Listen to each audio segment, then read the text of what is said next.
જય માતાજી। શું તમે જાણો છો સાવરણી સાથે જોડાયેલી આ 3 ભૂલો જે તમને બરબાદ કરી શકે? તો ચાલો એ ભૂલો જાણીએ। ઘરમાં રાખેલી સાવરણી પણ તમારા ભાગ્યને અસર કરી શકે છે, કેમ કે સાવરણીને શાસ્ત્રમાં માતા લક્ષ્મીની નિશાની માનવામાં આવે છે। જો તમે તેનો ઉપયોગ સાચી રીતે કરો છો તો તમારું ભાગ્ય ચમકાવી શકે છે અને તમારા ઘર પરિવાર પર માતા લક્ષ્મીની કૃપા હર હંમેશને માટે બની રહે છે। અને જો સાવરણી સાથે જોડાયેલી કોઈ ભૂલો કરવામાં આવે તો એ જ માણસ કંગાળ પણ થઈ શકે છે। આપણા સનાતન હિન્દુ શાસ્ત્રમાં સાવરણી સાથે જોડાયેલા શુકન અને અપશુકન બતાવવામાં આવ્યા છે।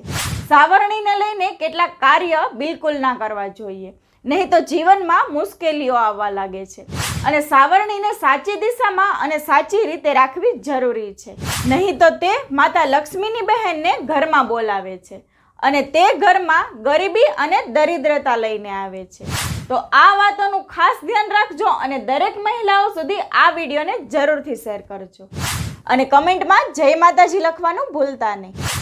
જય માતાજી।